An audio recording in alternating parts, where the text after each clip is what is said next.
All right, first time using this little microphone thingy here. I'm not sure if it's gonna work or not. To be honest with you, I'm not sure how any of this stuff works, but we're gonna give it a try. Something new for the channel where I ain't standing around. Man, I am a sexy beast. Good God Almighty. Something new. I want this channel to grow a little bit. I want to get some more stuff, so I've got the little microphone thingy here, and bought a cheap little tripod from the thrift store, and I broke it right about there. So, yeah. But anyway, I am here at Raven Rock State Park on one of the little short trails here. Now, I picked a little short trail because, as you can see, I ain't built for a lot of hiking. So, took a little short trail. Real reason, and I could walk these trails all day and I'd love it, but it's beginning to rain. You might be able to hear it hitting the leaves and messing around here. So come to one of the little short trails, do a little short story here before the rain catches us, and let's get out of here before we get wet and clump up and start floating. But I said clump up again. I mean melt, because you know sugar sweet melts. But anyway, I wanted to talk with you guys about the Ravenmocker. And I figured a good place to do that would be Raven Rock.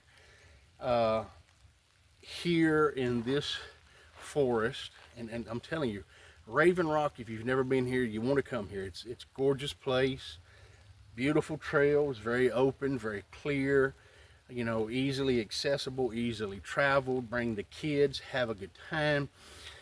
But there have been reports of dogmen in this area. There have been reports of Sasquatch in this area, Bigfoot.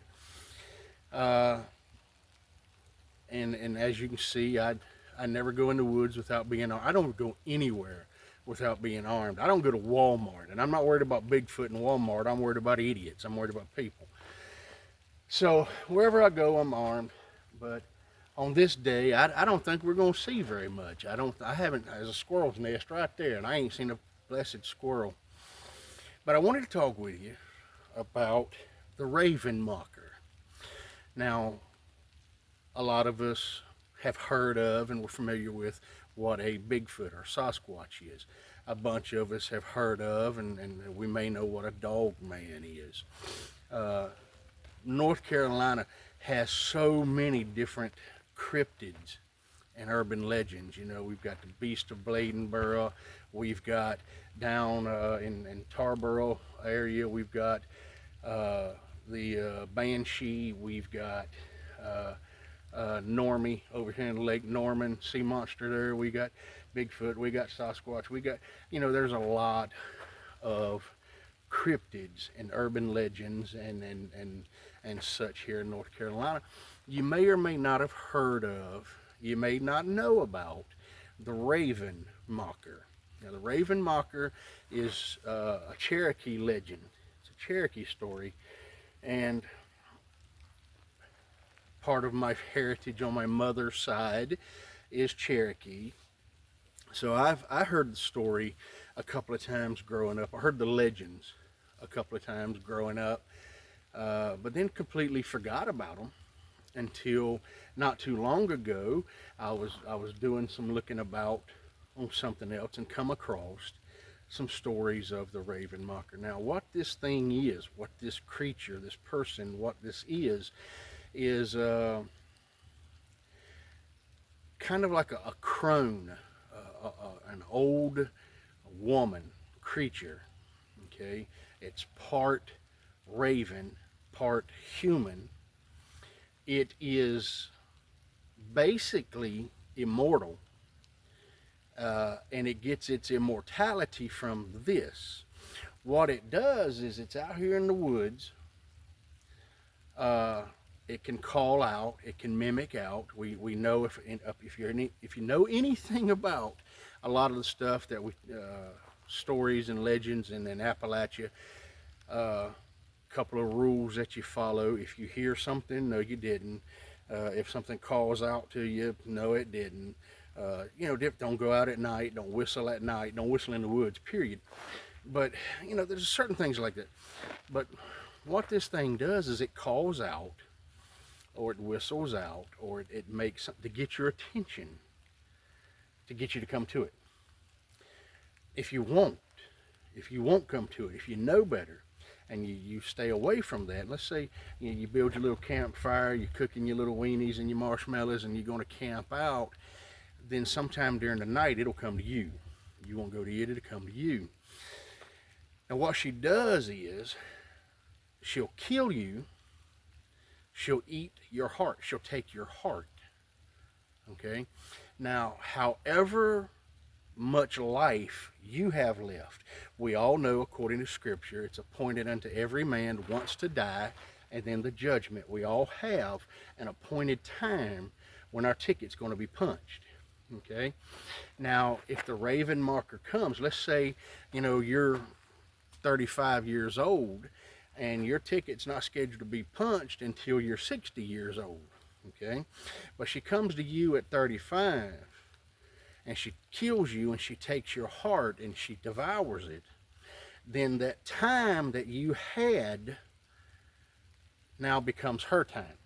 Does that make sense? If you had 10 years of life left in you, then those 10 years go to her. If you had 40 years of life, that's why she likes to attack youngsters. She likes to take kids, teenagers, young adults, because they have more life ahead of them. So when she takes that, then it's added to her, and she stays. So basically, immortality. As long as she continues to do that, she stays alive.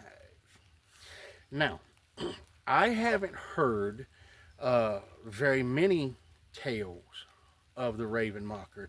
It's a lesser known cryptid here in North Carolina. Or I would say lesser known to me, at least, and I'm sure to many of you. Bigfoot being the most popular. Thunderbirds, from my understanding, there are more reports, more sightings, more encounters of Thunderbirds than there are even of Bigfoot. But we hear a lot of the Sasquatch ones, and not as many on a Dogman or on Thunderbird or on, Normie over here at Lake Norman or some of these other ones. And by the way, that's going to be one that I'm going to be going to up to Charlotte here not too long from now, hopefully. And I'm going to go spend some time around Lake Norman, and I'm going to take a big rod and reel, and I'm going to take the biggest worms I can find, and we're going to try to catch them. But here, in these woods, and I don't know if you can see behind me how it drops and then it raises. My God, this is such a beautiful, beautiful place. Here in these woods around these areas of lower Appalachia, or higher up into we're in the hills here, higher up onto the mountains, you'll probably come a little more familiar with, or hear a little more about that Ravenmocker. I don't know when the earliest reports were of this thing. I know they date back, way back, before white settlers came into the area. I know this is a very old history, but I don't know the beginnings of when these stories begin to be told of her. I don't know an incredible amount about the history of what the Ravenmocker is, or how it came to be, just what I'm telling you here. And I'm definitely going to be doing a little more research on it. I'm going to be doing another video upcoming with more information on it. So, and if you know more about it, then please feel free to comment and tell me what you know, what you've heard. Maybe your heritage comes from Cherokee side, or my mother's side of the family, Cherokee heritage. My father's side of the family, Irish heritage, and that's what I was trying to say. in my bum-fuzzled way of saying things. So if you maybe you have some Cherokee lineage, maybe you've heard stories, and if you want to comment down below, I'd certainly appreciate it. I'd love to learn more. And I'm going to go ahead and end this here now. I wanted to keep, rain's coming, I'm starting to melt up, clump up or something. And I ain't seen no animals, and I wanted to see something, squirrels, possum, something. You know, I ain't seen nothing. So instead of standing here getting wet, I'm just going to go ahead and close this out. I hope you enjoyed hearing what little bit I know about Ravenmocker, what it is. If you are out camping, if you're out hiking on one of these gorgeous trails, if you're out enjoying, and I hope you do, I encourage you to get out and enjoy what God has given us. I mean, it's wintertime, it's February, there's no greenery, there's no, but nevertheless, this is beautiful. This is what God has given us to enjoy, and I hope you do. Get out and trample around in the trails and camp out. And you hear something whistling in the woods. No, you didn't. If you hear something calling out in the woods, no, you didn't. Something calls your name in the woods. Get out, leave, go, okay? From what I understand, these Ravenmockers can and do mimic people.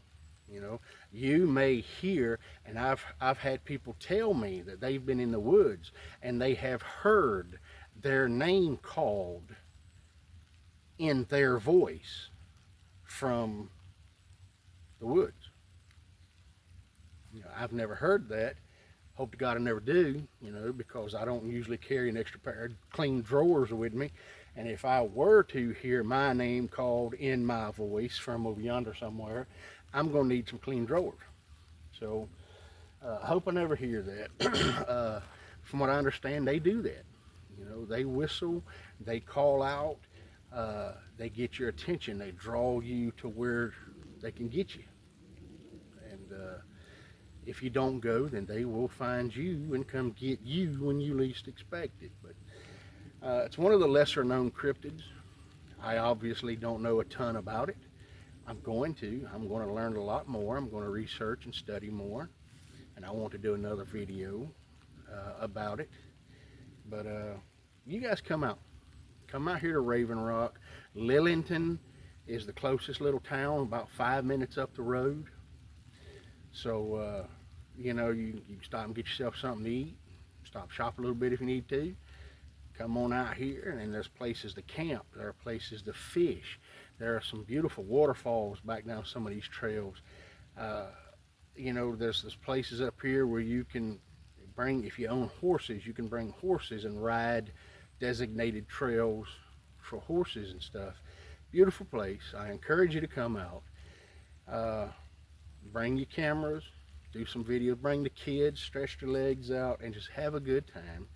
And I'm going to go ahead and end this now, and I hope you enjoyed what little bit I shared with you and what little bit I know to be able to share with you. And as I said, if you know, if you are familiar with, then please feel free to comment down below and tell me your stories. And I'd love to read them, and might be able to share them on here as well. But hey, I love you. I mean it. You guys take care of yourselves, and have a good one.